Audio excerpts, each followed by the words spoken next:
Incompetent selected हुकूमत के ये बस की बात नहीं है, बस की बात नहीं है कि वो हालात को सुधार सके। ये हमें खुशी तो नहीं, लेकिन इस वक्त मुल्क की सूरत हाल है, उसके बना पर ये कहना ज़रूरी हो गया है कि इमरान खान नियाज़ी की हुकूमत मुकम्मल तौर पर नाकाम हो चुकी है और मज़ीद इस हुकूमत का रहना इस मुल्क के लिए, इस मुल्क की मईशत के लिए, इस मुल्क के अवाम के लिए वो किसी भी खतरे से कम नहीं है। जब पाकिस्तान के इस वक्त ऑपोजिशन जमाते हैं, हम बाहर निकलते हैं तो डरना की जरूरत ही नहीं होगा। आधा रास्ता में हम पहुंचेंगे, इमरान खान का हुकूमत गिर जाएगा।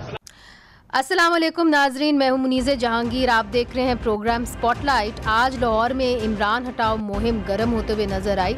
ईद के बाद नून लीग, पीपल्स पार्टी और JUIFA ने हुकूमत के खिलाफ मुश्तरका तहरीक चलाने का ऐलान कर दिया है, पर सूबाई दारुल हुकूमत में एक और बिल का भी आजकल बड़ा चर्चा है। उसके ऊपर हम बात बाद में करेंगे, मगर सबसे पहले जो आज एक अहम मुलाकात हुई है लाहौर के अंदर, उसके बारे में हम बात करते हैं। हमने दावत दी है अपने स्टूडियोज़ के अंदर मलिक अहमद खान साहब को, जो नून लीग के MPA हैं, और वो शहबाज शरीफ के साथ बतौर तर्जुमान पंजाबी हुकूमत रह चुके हैं। बहुत शुक्रिया जी, आज आप लाहौर से इस्लामाबाद आए हैं और हमारे स्टूडियोज़ में मौजूद हैं। सैयद हसन मुर्तज़ा साहब का ताल्लुक़ पाकिस्तान पीपल्स पार्टी से है। वो पंजाब असम्बली में पीपल्स पार्टी के पार्लिमानी लीडर हैं। हम स्काइप के ज़रिए ज्वाइन कर रहे हैं चिन्योट से, आपका भी बहुत शुक्रिया। और मुसर्रत जमशेद चीमा साहिबा पाकिस्तान तहरीक-ए-इंसाफ की MPA हैं और पंजाब हुकूमत की तर्जुमान हैं, आपका भी बहुत बहुत शुक्रिया। सबसे पहले मलिक साहब, आपसे जानने की कोशिश करेंगे कि आज शहबाज शरीफ साहब ने जो बयान दिया है, तो बुरा ना मनाइएगा, मगर जो नाकदीन है वो ये कहते हैं कि वो अपने भाई को लेने एयरपोर्ट नहीं पहुंच सके, तो क्या इस्लामाबाद पहुंच जाएंगे? नहीं, देखें मुनीज़े, आपका बहुत शुक्रिया। और हमें हर बात की वजाहत करनी है। हम किसी तौर पे भी किसी भी लगाए गए इल्ज़ाम से मुबर्रा नहीं, और हम उसका जवाब देना भी चाहते हैं। लेकिन ये इस वक्त मामला हुकूमत की कारकर्दगी के साथ वाबस्ता 22 करोड़ अवाम का, और शहबाज साहब जितना अपने लिए पब्लिक का ये डिस्ट्रस्ट जो आज हुकूमत के ऊपर है और जितनी उनकी तकलीफ़ बढ़ी है, तो ये शहबाज साहब का फ़र्ज़ अवलीन है कि वो इसको लीड करें एज ऑपोजिशन लीडर, और वो करेंगे। और इसके लिए हम ये नहीं चाहते कि कोई कन्फ्यूजन रह जाए। हम ये नहीं चाहते कि हम इस बार मौलाना फजलुर रहमान साहब का पूरा साथ देंगे शहबाज शरीफ। देखिए, मौलाना के जो पिछला हमें मौलाना का बेहद एहतराम है। वो एक बड़ी सियासी कदावर शख्सियत हैं, और अगर मैं ये कहूँ कि मोहतरमा के शहादत के बाद मियाँ नवाज शरीफ साहब की एब्सेंस में मुल्क के अंदर, तो मौलाना सफ़े अव्वल की उन सियासी कायदीन में से हैं जिनका एहतराम उनकी सियासी जदोजहद की बुनियाद पर भी है। मैं उनको एक मजहबी रहनुमा के तौर पे नहीं देखता, लेकिन कुछ बातों के साथ बुनियादी इख्तलाफ था उस वक़्त की सियासी जमातों का। जैसे मैं किसी सूरत भी नहीं मानता कि इस्लामाबाद को होस्टेज किया जाए जत्थों के साथ। इमरान खान ने गलत किया, मौलाना का कदम भी जो था वो बाइस तनकीद बना। पॉलिटिकल पार्टीज़ ने अपनी रिजर्वेशन उस वक्त दी, तो उसका वो प्रॉपर होमवर्क, गवर्नमेंट का वो टाइम, ये दोनों बातें नहीं थी। इमरान खान साहब जब जत्थे दे रहे थे तो हम एतराज़ कर रहे थे कि इस बार जब आप आएंगे तो आप जत्थों की सूरत में नहीं आएंगे, एहतजाज करेंगे, तो किस सूरत में करेंगे? पॉलिटिकल रैलिंग जो होती है दैट इज़ डिफरेंट। मैं पॉलिटिकल रैलिंग और जत्थों के दरमियान फ़र्क निकाल सकता हूँ, और मैं पॉलिटिकल रैलिंग के हक़ में हूँ। मैं चाहता हूँ कि अगर मेरी बात नहीं सुनी जा रही, और पार्लियामेंट एक उज़्व मुअत्तल है, पार्लियामेंट तो आज तक ये नहीं कर सका कि जो आइन में दर्ज है कि मजलिस शूरा ये मशवरा देने की काउंसिल थोड़ी है। ये तो ज़्यादा से ये मजलिस कानून साज कही जा सकती थी अगर नहीं। मगर आप क्या कह रहे हैं? आप ये कह रहे हैं कि मौलाना फजलुर रहमान पॉलिटिकल रैलिंग नहीं कर रहे थे, जत्थे ला रहे थे इस्लामाबाद? देखिए, मुझे एक्चुअली उसके अंदर से एक ये रिफ्लेक्शन मिली कि अगर ये ऑर्डर ऑफ द डे बन जाता है। मैं पहले इमरान खान के उस इकदाम को जब आके कैपिटल अंडर सीज आया, उसके बाद अगर मौलाना भी इसी तर्ज पे एक हुकूमत को डिसलॉज करने में कामयाब हो जाते हैं, तो फिर आप ख़ुद तसव्वुर करें क्या होगा। जैसे परवेज़ खटक एक लश्करबंद काफिला लेकर वहाँ से चले, तो उसमें और इसमें क्या फ़र्क होगा मलिक साहब? देखिए, ये रैलिंग हम चाहते हैं कि इसके कुछ TORs तय हों। हम ये चाहते हैं कि ये एक प्रोटेस्ट हो जो पब्लिक लाइफ को डिसरप्ट ना करे। हम ये चाहते हैं कि एक प्रोटेस्ट हो जो मैस मोबिलाइजेशन को गैदर करे, जिसमें सियासी ज़ोमा, बिलावल साहब, शहबाज साहब, सब लोग, मौलाना साहब आके अपनी तकारीर करें। चले उसके TOR जो है अभी आपने बनाने हैं तो उसके लिए रहबर कमेटी बैठेगी और वो अपने मामला कबल वक्त है ये बात।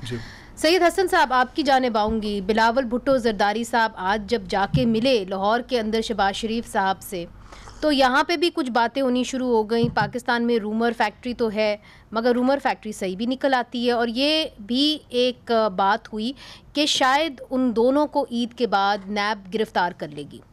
अगर नैब गिरफ्तार कर लेती है शहबाज शरीफ साहब को, जो पहले कर चुकी है, और बिलावल भुट्टो साहब के ऊपर भी केसेस हैं, तो उस सूरत हाल में पाकिस्तान पीपल्स पार्टी, पाकिस्तान मुस्लिम लीग नून एहतजाज लेके आगे बढ़ सकेगी? बहुत शुक्रिया जी। देखें, ये चीज तो हम पहले दिन से कह चुके हैं कि अगर बिलावल साहब नहीं होंगे, बल्कि खुद बिलावल साहब ने कहा था, तो उसके बाद आसिफा बीबी होंगी। आसिफा बीबी को अगर करते हैं तो उसके बाद बख्तावर बीबी होंगे, और फिर हमारी जो बाकी लीडरशिप है वो सारी भी है।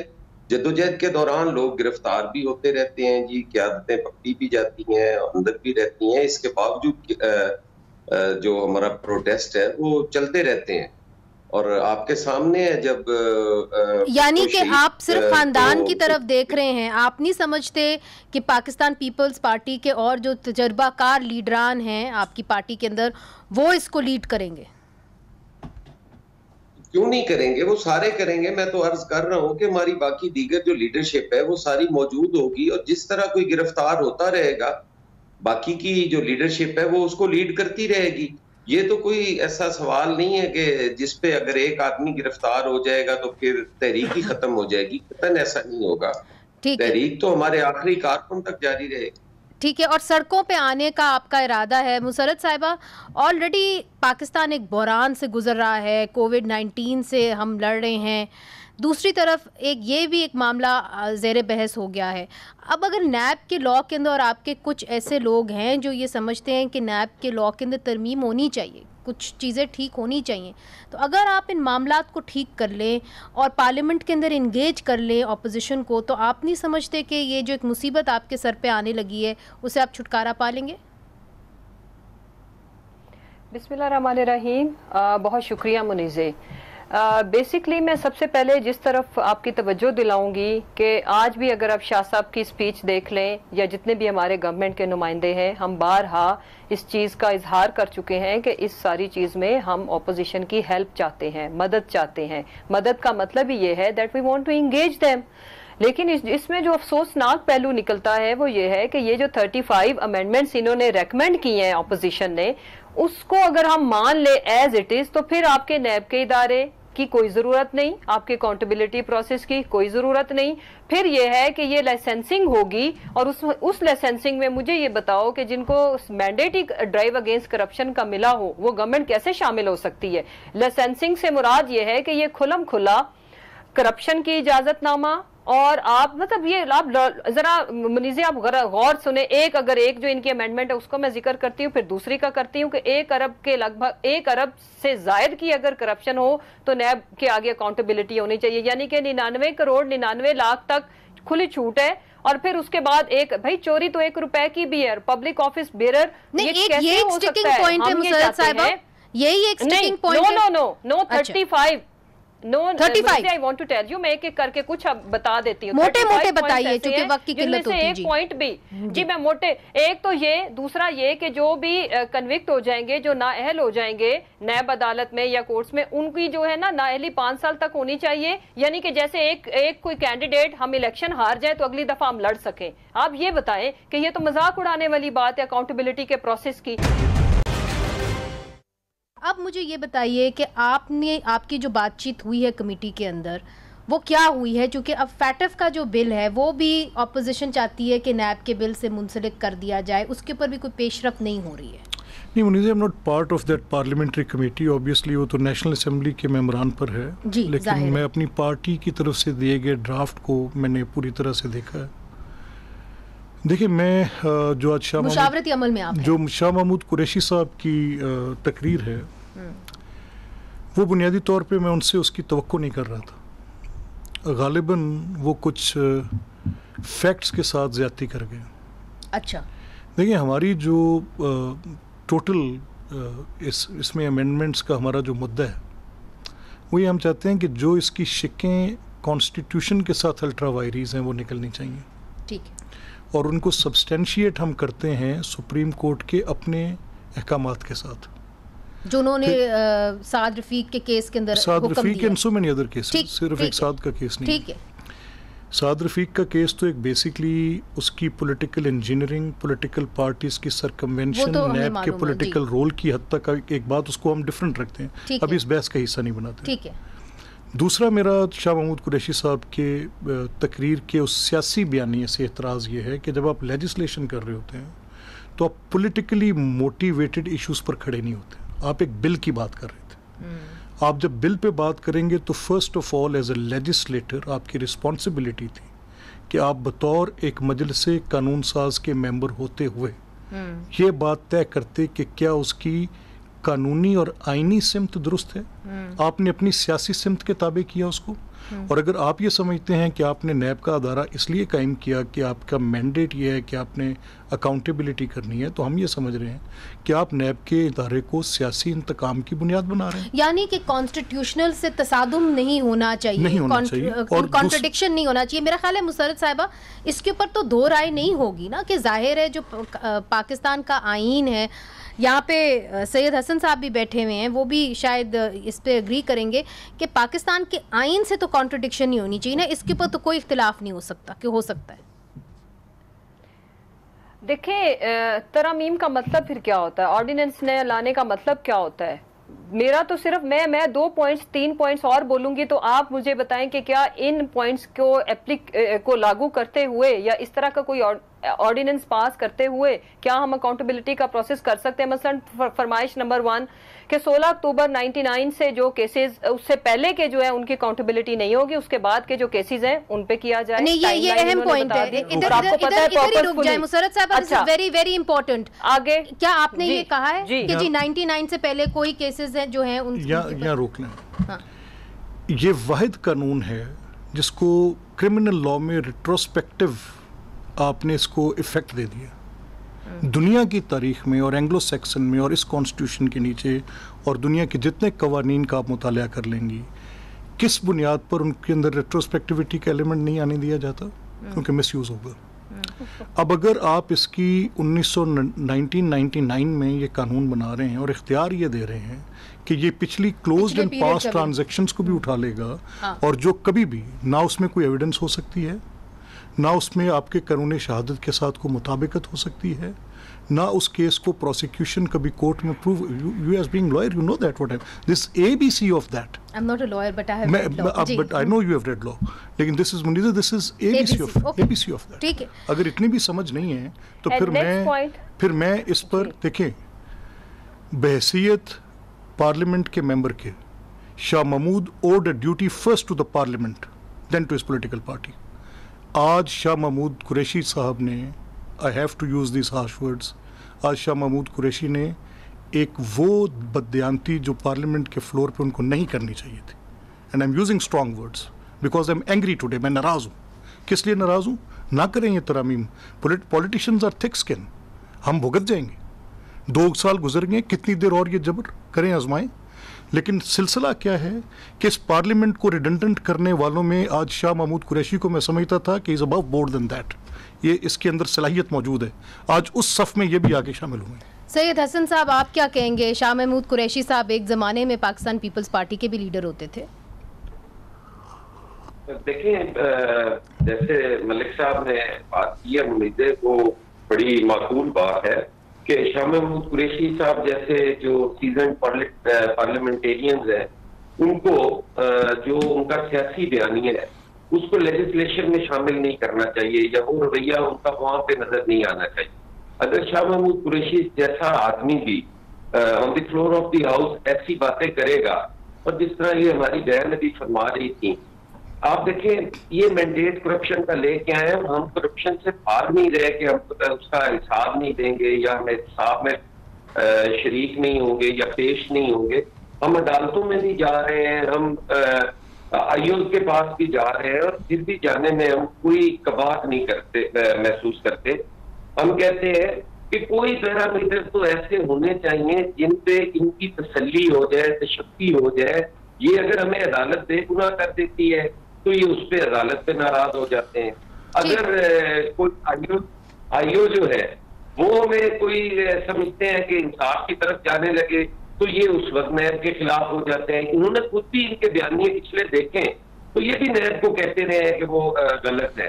ठीक है। और फिर ये जब इनके अपने केसेस, एक सेकंड में, इनके अपने केसेस मौजूद है नैब के अंदर और ये इन केसेस की बुनियाद पर अगर ये समझे कि ओपोजिशन हमें कोई रिलीफ दे देगी तो हम नहीं चाहते। अगर ये हमें नहीं देना चाहते रिलीफ, बेशक न दे। नहीं, मगर ये बात नहीं है सैयद साहब, सैयद हसन साहब, बात असल में ये नहीं है। मुसर्रत साहिबा बैठी हुई है यहाँ पे, जो 2 नुकात मलिक अहमद खान साहब ने उठाए हैं। मुसर्रत साहिबा, ये तो तमाम वकील जो हैं, आप भी वकीलों को जानती हैं अच्छे तरीके से, वो ये बात पूछते हैं। देखें, एक तो वादा माफ गवाह की एक शिक है नैब के अंदर कि जी मैं किसी और की शिकायत लगा लूं तो मुझे तो पार्डन हो जाएगा और दूसरा बंदा फंस जाएगा। ये कानून तो जाहिर है पाकिस्तान में है, बाकी मुल्कों में तो ये नहीं है, वहाँ पे भी तो करप्शन का खात्मा हुआ है ना।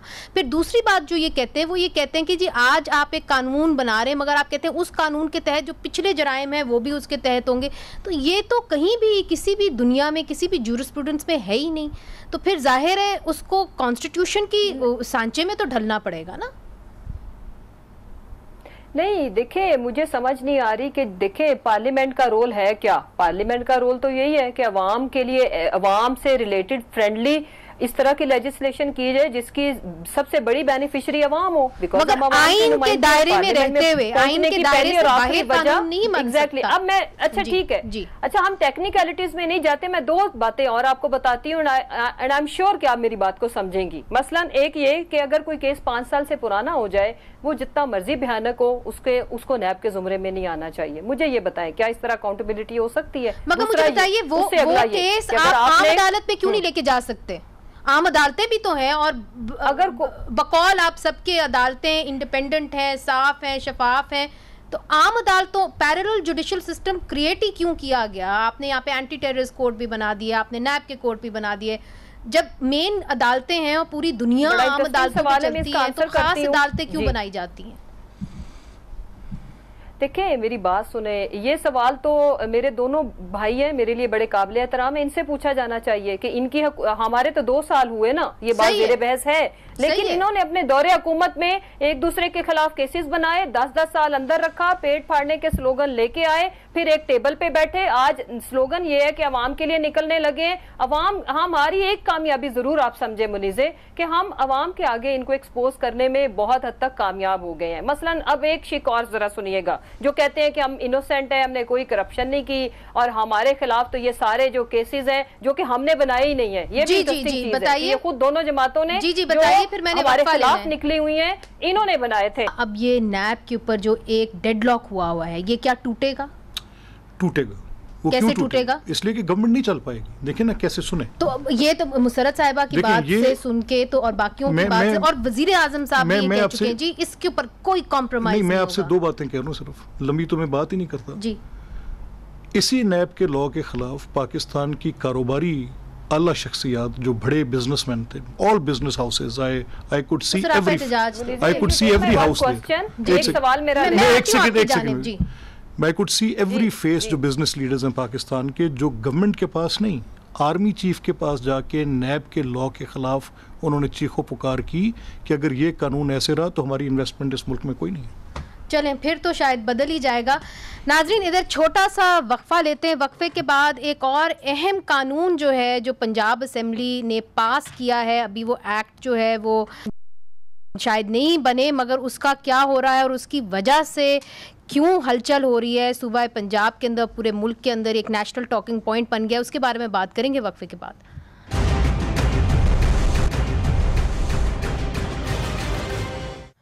वेलकम बैक नाजरीन। ब्रेक से पहले हम बात कर रहे थे सियासी मामलात पर, मगर सूबा पंजाब की कानून साज असम्बली ने हाल ही में तहफ़्फ़ुज़ बुनियाद इस्लाम एक्ट की मंजूरी दी है। इस बिल को मंजूर तो कर लिया गया है, लेकिन इस पर तनकीद के बाद कहा जा रहा है कि किसी ने इस बिल को पढ़ने की जहमत ही नहीं की और शायद इसीलिए इसको पास कर दिया गया हो। पीपल्स पार्टी तहरीक इंसाफ की मरकज़ी क़यादत की तरफ से भी इस बिल पर तहफ़्फ़ुज़ात का इजहार किया गया है, जबकि सूबे के अंदर इस बिल की मंजूरी सभी ने दी थी। अब इस बिल के अंदर क्या है और जो सिविल सोसाइटी है, एजुकेशनिस्ट्स हैं और उलमा हैं, वो इसके ऊपर क्यों एहतजाज कर रहे हैं, आइए हम आपको दिखाते हैं। पाकिस्तान के सूबा पंजाब की असम्बली ने तहफ़्फ़ुज़ बुनियाद इस्लाम एक्ट 2020 की मंजूरी 22 जुलाई को दी। इस कानून के तहत उन किताबों और दीगर मवाद पर पाबंदी होगी जिनमें अल्लाह, पैगम्बर, इस्लाम, दीगर मज़ाहिब के अम्बिया, मुक़द्दस कुतुब, खुलफ़ाए राशिदीन, सहाबा इकराम और अहले बैत के हवाले से कोई गुस्ताखाना मवाद शामिल होगा। पंजाब की हुकूमत इसको तरीही इक़दाम करार दे रही है। इस कानून की वर्जी की सूरत में 5 साल तक कैद और 5 लाख तक जुर्माने की सजा दी जाएगी। इस नए कानून में पंजाब हुकूमत के शोबा इत्तलात को पास इख्तियारात दिए गए हैं। इस नए कानून के तहत अगर वो किताब या मवाद कौमी मफाद, तहजीब और मजहबी हमआहंगी के खिलाफ होगी तो DGPR उस किताब की इशाअत की इजाज़त देने से इनकार करेगा। DGPR को ये इख्तियार दिया गया कि किसी भी छापा खाने किताबों की दुकान पर छापा मारकर और मुआयना करने के बाद कोई भी किताब किसी भी मवाद के हवाले से जब्त कर सकेगा, चाहे वो अभी शाया हुई हो या नहीं। पंजाब टैक्स बोर्ड के MD राय मंजूर नासिर 100 से ज़्यादा कुतुब जो उनके मुताबिक इस्लाम और पाकिस्तान के खिलाफ हैं पर पाबंदी लगा चुके हैं, लेकिन बिल के पास होने के बाद इस पर मुख्तलिफ हलकों की तरफ से शदीद तनकीद की जा रही है। Human rights commission of Pakistan के मुताबिक नए कानून की दफ़ा 3 को अक़लीतों और मजहबी फ़िरक़ों के खिलाफ इस्तेमाल किया जा सकता है। दूसरी तरफ कल शिया उलमा कौंसिल ने स्पीकर पंजाब असम्बली परवेज़ लाही से मुलाकात की और इस एक्ट के हवाले से अपने तहफ़्फ़ुज़ात का इजहार किया। ये मसला इंतहाई हसास है, ये गुफ्तगू इंतहाई हसास है। ये लगता है कि किसी तकफीरी शख्स ने ये ड्राफ्ट करके इनके हवाले किया है और ये जो बेवकूफ हज़रात जहां से बैठे हुए असेंबली में उन्होंने यस करके उसको मंजूर भी कर लिया। किसी आलिम दीन से कंसल्ट तक नहीं किया इन्होंने। शिया उलमा कौंसिल ने इस एक्ट को आईन पाकिस्तान के आर्टिकल 19, 20 और आर्टिकल 227 से मुतसादम और खिलाफ करार देते हुए कहा कि मुल्क का आइन हर मसलक, फ़िरके और मज़हब को अपने अक़ीदे के मुताबिक ज़िंदगी गुजारने का हक़ फराहम करता है। अब पंजाब हुकूमत की तरफ से कहा जा रहा है कि बिल को आगे भेजने से पहले तमाम मकातबे फ़िक्र से मुशावरत की जाएगी। सवाल ये है कि पंजाब हुकूमत ने ये मुशावरत बिल असम्बली में पेश करने से पहले क्यों नहीं की। ये बहुत अहम सवाल है। हमें ज्वाइन करे हैं अमार अली जान साहब जो प्रोफेसर हैं, एजुकेशनिस्ट से, बहुत बहुत शुक्रिया, एकेडमिक हैं। मगर इससे पहले अमार साहब मैं आपसे जानूं कि आपके क्या तहफ़्फ़ुज़ात हैं, चूँकि एकेडमिक्स के कुछ अलग तहफ़्फ़ुज़ात हैं। मुसर्रत साहिबा, आपकी जानिब आऊँगी। मुझे ये बताइए कि जो शिया उलमा काउंसिल है उन्होंने परवेज़ लाही साहब से बात की है, अब क्या इसके ऊपर गौर व फिक्र होगा, मुशावरत होगी कि क्या ये बिल पास हो गया है तो सिर्फ और सिर्फ दस्तखत होंगे गवर्नर के? देखें मुनीज़े, सबसे पहले तो मैं ये बताऊं कि नीयत बिल्कुल भी पंजाब गवर्नमेंट की भी ऐसी नहीं थी कि खुदा न खास्ता कि किसी अगर ख़ास तबके को ये लग रहा है कि उसको इसका निशाना बनाया जा सकता है, तो खूबसूरत बात यह है कि हम बिल्कुल एक एक चीज़, एक एक कंसर्न, जितने भी मसलक हैं उनकी हम एड्रेस करेंगे ताकि किसी को ये ना लगे, क्योंकि अभी आपने जितना भी इसका बड़ा अच्छा किया, आपने ये जो एक समरी बिल के बारे में पहले सुना दी। देखिए उसमें अगर आप गौर करें तो ऐसा है नहीं, लेकिन अगर इसमें चांसेस 0.01% भी हो किसी खास तबके को, खुदा ना खासा अगर वो इनसिक्योर हो, तो उसको एड्रेस किए जाने में कोई हर्ज नहीं है, नो हार्म। बेसिकली तो ये मगर ये सारा काम तो मुशावरत तो पहले होता है। ये तो पहली दफा मैंने देखा है कि बिल पास हो गया, अब मुशावरत हो रही है। देखिए मैं इसमें किसी हद तक आपसे एग्री करती हूँ और ज्यादा खूबसूरत चीज होती कि हमारे जितने भी हमारे शिया हज़रात हैं, हमारे जितने भी मसालिक से रिलेटेड हम सारे मुस्लिम हैं, ले दे के हमारी स्टोरी तो एक ही है, तो अगर उसमें सब ऑन बोर्ड हो तो और भी ज्यादा इसमें खूबसूरती आती। लेकिन अभी भी कोई घबराने वाली, परेशान होने वाली बिल्कुल कतई तौर पर कोई बात नहीं है। इंशाल्लाह हम सब के एक एक कंसर्न को ना सिर्फ एड्रेस करेंगे और जहां जहां ये खदशात, ये शुकूक शुबात हुए कि खुदा ना खास्ता कोई विक्टिमाइज हो सकता है, तो उसको भी हम सिक्योर करेंगे इसको फर्दर फाइनल उसमें जाने से पहले। ठीक है सैयद हसन साहब, आप मुतमईन हैं जो मुसर्रत साहिबा बात कर रही हैं, चूंकि आपके साथ अरकान हैं, आप बता रहे हैं कि उन्होंने इस बिल के ऊपर या इसकी हामी नहीं भरी? बहुत शुक्रिया मुनीज़े, ये इशू बड़ा सेंसिटिव है और आपके सामने है जो माजी में होता रहा है। कोई भी बात करने से पहले हमें इस मामले में बड़ी एहतियात बरतनी चाहिए। सब लोगों का एक जज्बाती ताल्लुक और रिश्ता है अपने नजरियात के साथ और अपने अकायद पर कोई भी समझौता नहीं करता, लेकिन दूसरों की जहां पे दिल आजारी होती हो उसको भी एड्रेस करने की जो है वो पार्लियामेंट को और हुकूमत को और सारों को, हमारी सारों की जिम्मेदारी है। जहां तक ताल्लुक है इस बिल के पास होने में, कोई मैं समझता हूं कि जिससे इस्लाम का तहफ़्फ़ुज़ होता हो, किसी को उस पर कोई एतराज नहीं है। अक्रॉस द बोर्ड सारे चाहते हैं कि जो हमारे इस्लामी अशार हैं उनकी भी, उनका तहफ़्फ़ुज़ भी हो, जो शख्सियात हैं उनका भी जो इज्जत एहतराम तकरीम है वो भी रहे। लेकिन मैं समझता हूँ कि इसमें थोड़ी सी जल्दबाजी जरूर हुई है। इसको एक तो मुनीज़े हमारी असेंबली अभी मुकम्मल नहीं है, हमारी जो स्टैंडिंग कमेटीज हैं वो नहीं बनी। अच्छा। स्पेशल कमेटी बनी हुई है, उनमें भेज दी जाती है लेजिस्लेशन और वहां पे कोई नुमाइंदगी चूंकि सारों की नहीं है तो वो उसी तरह ही असेंबली में मामला आ जाता है और वहाँ यस और नो और इस चक्कर में। मगर सईद हसन साहब, अगर मैं गलत नहीं हूँ तो असेंबली में बिल बकायदा तौर पे पेश होते हैं, उनकी कॉपीज हर अरकान को दी जाती है।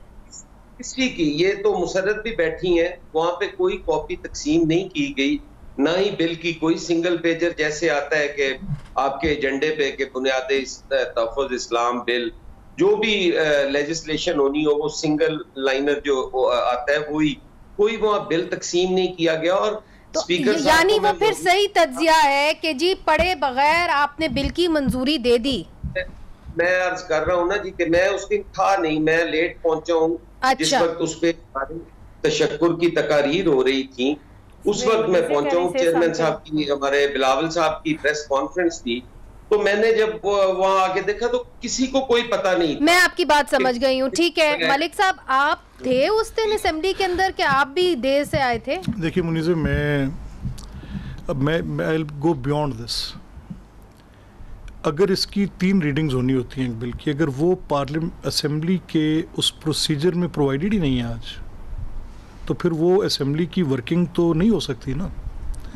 स्टैंडिंग कमेटी से ऑपोजिशन पार्टीज़ किसी एक नुक्ते पे अपने इस्तीफे देकर बाहर हैं, हुकूमत ने उसको दोबारा कन्वीन करने की कोशिश नहीं की, स्पेशल कमेटीज़ कॉन्स्टिट्यूट की हुई हैं, वो एक ऑटोमेटिक एक रबर स्टैंप के तौर पे वो एक प्रोसेस होता है। जो भी बिल, ये बिल असेंबली नहीं बना रही, बिल हुकूमत बना रही है। ये आप ज़हन से निकाल दें कि लेजिस्लेटिव फंक्शन आपका असेंबली इंडिपेंडेंटली परफॉर्म कर रही है। कॉन्स्टिट्यूशन की स्पिरिट डिफीट हो चुकी हुई है।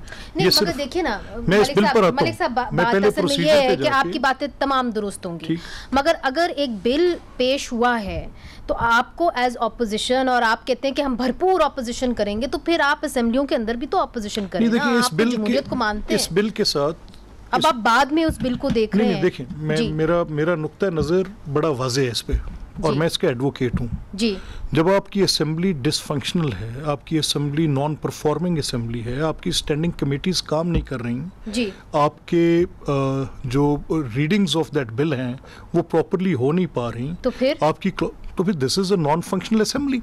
अच्छा, अमार अली जान साहब, यहाँ पे मलिक साहब ये कहते हैं, सईद हसन साहब भी बैठे हुए हैं, वो कहते हैं कि जी असेंबली नॉन फंक्शनल हो गई है तो इसीलिए इस बिल के ऊपर कोई बहस नहीं हो पाई। मगर इस बिल के ऊपर जो एक लाइन उन्होंने बताया जो दी, अगर आप इसके फाइन प्रिंट में जाएं तो ओवर आर्चिंग पावर्स DGPR को दी गई हैं, जो एक ग्रेड 1920 का अफसर होता है कि जी आप किसी भी किताब को छपने से पहले या छपने के बाद आप बुक शेल्फ से उसकी रोक सकते हैं, आप उसकी पब्लिकेशन को रोक सकते हैं। एकेडमिक के तौर पे आप इसको कैसे देखते हैं? देखिए जी, मुझे पहले तो ये बड़ा क्लियर हो गया है कि जो मेंबर्स ऑफ पार्लियामेंट हैं वो बिल को नहीं पढ़ते। तो ऐसे माशरे में जहाँ मेंबर्स ऑफ पार्लियामेंट बिल को ना पढ़ते हों, वहाँ किताब को बैन करने का मकसद क्या है? यहाँ पे तो हमें लोग को इंकरेज करना है कि लोग पढ़ें, किताबें पढ़ें। लोग पढ़ते नहीं हैं, टीचर्स भी यही बार बार कह रहे हैं कि स्टूडेंट्स भी नहीं पढ़ रहे, मेंबर पार्लियामेंट जो है वो भी नहीं पढ़ रहे। तो इसमें तो ये पहला तो मजाक में खल यही है कि आपने एक जो बैन कर रहे हो बुक्स को, बिल जो आ रहा है वो भी कोई पढ़ने को तैयार नहीं। पहले ही यहाँ पे बहरान यह है कि लोग पढ़ाई लिखाई से दूर। दूसरा मसला, बिल्कुल आपने उसकी सही निशानदेही की है कि आप जो पावर्स इतनी ज्यादा दे रहे हो एक इस तरह के एक ब्यूरोक्रेट को या किसी भी हुकूमती नुमाइंदे को, अब ज़ाहिर है कोई किसी को बुरा लगता है कि ये बात कि हम जहाँ इस्लाम की बात आती है, जहाँ मजहब की बात आती है, जहाँ पाकिस्तान की बात आती है, हम उसका अपोज तो नहीं करेंगे कि जी खुदा न खास्ता यहाँ पे कोई मुल्क के खिलाफ या दीन के खिलाफ बात होनी चाहिए। लेकिन जब प्रैक्टिकली होगा वो यही होगा कि एक 19वीं ग्रेड का जो अफसर होगा वो फैसला करेगा कि क्या किताब जो है बच्चों को पढ़ाई जा सकती है और क्या नहीं। यानी प्रोफेसर जो हैं, जो स्टूडेंट्स हैं, जो स्कॉलर्स हैं, वो अब ये फैसला नहीं कर सकते। अब उन्होंने साबित करना है कि वो वाकई ही उनकी जो किताबें हैं जो वो बच्चों को पढ़ाना चाह रहे हैं वो इस काबिल हैं कि वो 19वीं ग्रेड वाले ऑफिसर को वो प्रूव करेंगे कि ये वाकई काबिल है। तो ये बहुत ही खतरनाक मामला है और जिस तरह की हमारी रियासत है जो वैसे ही पसंद नहीं करती कि कोई मुतबादिल पॉइंट ऑफ व्यू सामने आए। यहाँ पहले ही दुनिया भर में शोर मच रहा है कि पाकिस्तान में तो ये खतरनाक ट्रेंड है, आपका कहना ये है? जी, यहाँ तो हमें सेंसरशिप कम करने की जरूरत है, हमें ज्यादा गुफ्तगू को बढ़ाने की जरूरत है। ठीक है, बहुत बहुत शुक्रिया। ठीक है, बहुत बहुत शुक्रिया अमार जान साहब। वो कह रहे हैं कि जी अगर हमारे पार्लियामेंटेरियंस को हमारे प्रोविंशियल असेंबली में MPAs अगर बिल ही नहीं पढ़ते तो फिर किताबें बैन करने वाले जो कवानीन हैं शायद वो भी उनको नहीं शाया करनी चाहिए। बहुत बहुत शुक्रिया मुसरत साहिबा, हसन साहब आपने भी हमें ज्वाइन किया, मलिक अहमद खान साहब आपका भी बहुत बहुत शुक्रिया। तो नाजरीन आज के लिए इजाज़त दीजिए, मगर मामलात आपके सामने हैं कि एक तरफ से अपोजिशन कहती है कि नॉन फंक्शनल असेंबलीज़ हैं, दूसरी तरफ से अगर कोई कानून पास होता है और उसके अंदर मेरे और आपके बुनियादी हकूक़ के ऊपर आप समझ लें हमला किया जाता है तो उसके ऊपर बहस ही नहीं होती, बहस छोड़ के उस बिल को पढ़ा भी नहीं जाता। ये हालात हैं इस वक्त। आज के लिए इजाज़त दीजिए, खुदा हाफ़िज़।